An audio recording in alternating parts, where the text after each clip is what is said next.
What's up, people? It's your boy Perfection back again for the final installment. Now what I want to say to people is this. Okay, right, so I want to touch upon this is the last video I do, yeah, but I want to touch upon again, because I think it's important. I'm going to go into a story of some of the things that I experienced which led me to counseling, but before that I want to go back to the Hardman and being a man, because I think this is very important as well. I think that a lot of times in life we put down the person that has gone through the system from infantry, is it primary, infantry, primary, secondary, and then they've gone into college, and then so basically what's happened is they've been indoctrinated through the system.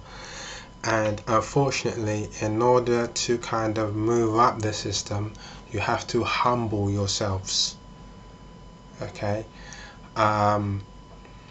you have to learn to be diplomatic, so diplomacy. So basically you have to learn how to basically to put your argument forward without being too angry or aggressive. Okay, so in a sense it does in a sense soften you. You become slightly softer, or your average person becomes softer, because there are people out there that are kind of lawyers, doctors, and they're still kind of aggressive and all of that. They live in a double kind of lifestyle, whatever. But generally most people, when they get indoctrinated through the system, they do end up coming up being quite humble, quite reserved. They're not as, they can't quickly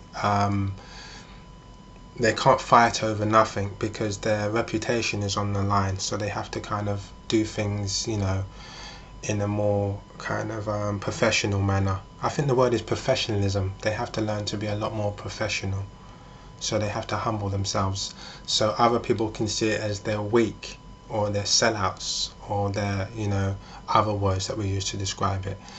But I think that they don't get enough credit, provided they don't come up and then suddenly become sellouts and they're talking about people are beneath them now, and they're looking down on people now and this and that. Now these people, obviously now these people become enemies, or now people want to do something to them because they're thinking these guys seriously think they're something special. But if they're humble guys and they're decent guys and you're hating on them because they're successful, then that's wrong, because it's not easy. From what I've gathered, it's not easy, and some people have had to slightly kind of tolerate certain things in their jobs in order to be successful as well. So it's very hard, it's very kind of mentally draining and things like that. I think they don't get enough credit, but you still also have to give the credit to the Hardman, the reformed Hardman on the street as well, that's turned his life around and now he's trying to help the younger generation out there. He may not be as professional as the guy that's been to college for the last 10 years or whatever. He may not be as professional, but he's teaching the kids the best way he knows how. He's built the his spiritually side. His spirit is strong and his spirit is genuine. He's a hero in my eyes. He's a hero. He's a hero. He's out there doing the dirty jobs that other people don't want to do. This is why in the UK we need to keep a lot more of the youth centres open, so that people can go there and mentor the younger generation which are now on the streets now, and they have no sense of direction in this and that. Right, so which again ties into the whole counselling thing, because those younger youths become adults, and then when they become adults, then we're in a lot of trouble basically by that time now, because they're doing all kinds of madness, and they're laughing and they're smiling after they've done it. They do end up doing some things that are quite narcissistic, quite sadistic, and they're smiling over these things because they don't believe that anyone cares. No one's been there for them and this and that, and that's where counselling ties into it. But let me get into kind of a little story about me. So yeah, with me, I think when I discovered a suburb for mental health in my early 20s, and that was because I found that when I was in my workplace environment, even in school, it was there in school as well, that I would have these bouts of depression, and it would be very hard for me to get up in the morning and go to school or work, and I'd make it there. I would suddenly, I'd push myself and fight to get out of bed and fight to be there, but even when I was there, I was overcome by this anger, and I couldn't control the anger. There was no way of me really getting rid of it. It was just constantly there. It was almost like a demon. When they say, "Oh, you're fighting your demons," maybe that that literally was like a demon kind of thing, because I was just overwhelmed with anger. And my best way of dealing with it in workplace environments or schools or whatever would be to avoid people, would be to go and sit in a corner away from them, because I couldn't control this anger, and it was on my face. And what happened is that people could sense the mood from across the room, and literally across the room, and it just made environments that I entered, it made them quite made people feel uncomfortable and awkward. And it got to a point where sometimes people were they would feel threatened by it as well, so they'd be quite defensive. I'd be walking down the corridor and someone would see me walking by, and they would some of them would even maybe try to barge into me to try to because they felt like, this guy's walking around, he thinks he owns a joint, he's trying to intimidate us, bully us. I'm not going to let him bully me. But that wasn't the total case. That wasn't how it was. And even sometimes when I was leaving whatever establishment, my place, my work, whatever, and I was walking home and I still had that anger look or whatever on my face, I would be walking, and I think because I was so angry, I think the whole way that I was walking, my demeanor, my stature, the way I was walking was in an aggressive way. So people would coming from a distance, and they would suddenly try to they'd see me walking, and they think, this guy's a bad man, yeah, and they would suddenly try to barge into me and things like that. So it got to a point where I kind of tried to do something about it, and when that was to go and seek counselling. But it's funny actually, because back then what happened is a lot of people in my life saw me as some sort of hard man. They said, "Oh, Luke thinks he's some sort of a hard man," or this or that. But it wasn't a case where I thought myself as a hard man. It was a case where I suffered from depression, and I was overcome by these strong bouts of anger, and there was nothing I could have done about it. But people saw it as, "Oh, he thinks he's some sort of a tough guy," or this or that. So they saw me as playing the hard man or this or that. But no, I've never played the hard man. I mean, me generally, when I walk around, I try to avoid fights as much as possible. But I can promise you this: if it involves my family, then it's going to kick off, and it's going to kick off in a very bad way. There's no if, no buts, and maybes. Like I said, being a man is something you don't really have a choice over. You don't have a choice over that. Yeah. So getting back to it. So all I'll say is that, it's my story is actually quite an amazing one. Really, it is an amazing one. But that's what led me to counselling. There's a lot of people out there that need counselling, but I'm going to tell you what it really entails. So counselling basically is you just going. I mean, counselling is no different really than a mentor. A mentor is going to do the same thing. If I was maybe a troubled teen or whatever, I might have someone in school that would sit down and would listen to what I'm saying to you. That's the same kind of thing. Someone in school might sit me down and say, "What's wrong, Mr. Jacobs? What's wrong, Mr. Jacobs? Tell me, what's wrong? Tell me, come on, what's wrong? Why are you struggling?" That's no different than counselling. If it was a youth centre, you might have someone there like a coach.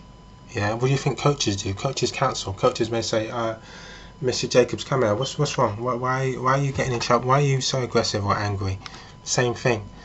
So counselling is not so much. It's not so much a shoulder to cry on, but someone to talk to when times are tough. So when I see people and they're kind of, laughing at it and this and that, don't laugh at it, because one thing I've always, I can tell you is the amount of people. Even when I was going to the counselling at the time, people would ask me, "Well, why are you there?" and this and that, and I would tell them, and they would say, "Oh no, it's not true, and this isn't true, and you're making it up," and all of that. So they wouldn't validate my feelings, which is something that's wrong anyway. But I won't get into all of that.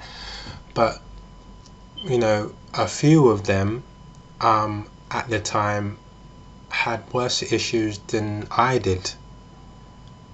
The only difference is that I was actually doing something about my issues. They weren't.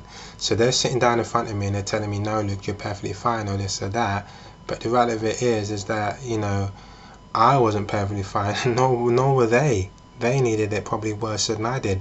The only difference is I just didn't say anything. I just wasn't really concerned. I was more or less concerned about my own problems. You know, when I was younger, I used to run around saying to people, "Oh, you suffer from you're depressed. Oh, he suffers from depression, all of that." Then I come to find out that as I'm sitting down there pointing fingers, talking about depression, that I myself was dealing with it. So, you know, until trust me, there's the last thing you want to do is be telling people, is persuading people not to go to counselling. That's the last thing you want to do. Because you can be a keyboard warrior and be sitting behind your desk saying all of those kind of things, but if you come into contact with some people that do need it, you'll be peeing your pants, yeah, as well as other things in your pants, if you get what I'm trying to say. So the last thing you want to do is be on the net trying to kind of so yeah, some of the things you might experience. Right, so counselling isn't a bad thing. I think the only problem with counselling is that it just depends on what counsellor you have. Some counsellors may be quite young and inexperienced, so when you're sitting down and explaining problems to them, they don't really know how to deal with it. They may come, because for example, I found in counselling there wasn't many Afro-Caribbeans, there wasn't many black counsellors. That's what I discovered. So a lot of the times I was being kind of my counsellors were young Caucasian women, and they, I mean, don't get me wrong, I'm not going to take anything away from them. I think they did really well. I really do think they did really well. I would highly recommend some of them, but I think it could have been or may have been a barrier to my real kind of success. You know, I didn't just have one counsellor, I had a few. But it could have been a barrier. You know, I may have. So the point I'm trying to make is, don't be afraid that if you're with a counsellor and you don't feel that that it's really working, you're really gelling, don't think that you're stuck with that person. Don't be afraid to say, right, maybe I want to try somebody else. Don't be afraid to even ask the organisation, the head of the organisation, say, look, have you got anyone around this age, or blah blah blah, someone a bit more experienced. If you want someone younger and you feel you can relate to them, then maybe, but I would say go for the older kind of counsellors. That's the advice that I would give. Another thing I want to say is something that people just don't want to hear, and that's that if we go back to the situations of the Hardman. Now I'm not talking about the reform one. Now we're talking about a bad Hardman, and we're talking about well, let's go for all three of them and just put bad on them. We say bad hard men, we say bad men, and we say someone that's playing the hard man, that's bad. We go to example of all three of those, right? The problem with those guys is when they go into a room like counselling, where they've been conning and lying and deceiving and all of these things their whole entire life, why because they've been behind keyboards typing silly messages about counselling and all of that, because they've been on the internet judging people, they've been trolls and all those kind of things, and they spent their life lying, pretending to be something that they're not. When they suddenly go into a room with a counsellor, it just doesn't work, because you have to sit there, you have to be honest, you have to be genuine, and they're going to ask you some really tough questions. They will ask you tough questions, they will challenge you. They'll say, well, you know, why would you do that, Billy? If you know that's, you know, why would you do something like that? You know, or you just said something, you said this, but that doesn't really make sense. What you're saying is contradicting what you're saying there. And you will have to deal with someone not always agreeing with you. You will have to deal with someone not always agreeing with you. Okay? They may tell you that they don't agree with what you say, and you will have to deal with that. And that's why a lot of people that go to, well, not even go to, they say, when they say, oh, counselling and all of that, the reason why they say counselling is because they know they wouldn't last 5 seconds in a room with a real counsellor. Because a counsellor will kind of, you are kind of naked in front of one. You're laid bare, and they're gonna, and you have to be honest, and you have to be real with them. And that's a very hard thing to do if you've been living a lifestyle that you're kind of ashamed of. You've been living that double lifestyle and you're ashamed of it. Now you have to kind of let down those guards, and you have to be real. And that's why counseling doesn't always work for those people. But I hope this kind of explains it to you anyway, about my views on the whole Hardman thing, and my views on why I think counseling is a brilliant thing. For those that do actually take that step into counseling to better their lives, believe me, trust me, it's better than you sitting down and bitching about other people. You're spending your whole life trying to put other people down and all of that kind of sellout bum kind of mentality. It's better that you become a warrior, a leader, as opposed to someone that's on the internet or on the streets trying to bully people because of something that happened in your childhood. Trust me. Okay, so please, I'm glad you watched this video to the end and everything else, and just think about what I'm saying. And just like with just another thing I'll say as well is that when you do take up counseling, no one needs to know about it. That's the reality of it. Is the only time people knew is because I told them. I could have sat down and lied to them, or just tell them straight. But I didn't feel anything bad about it, because at the end of the day, it has actually helped me. It has helped me. So why would I not come on the internet and talk about it? All I'm just saying to you, just if you don't like the counsellor that you're with, get out, find another one. Anyway, thank you for watching these videos. The next videos that I'll do will probably be in a very long time. I'll do videos here and there now. But it's a lot of advice that I've given so far. But anyway, thank you for watching. I'll see you around in a month or so. Peace.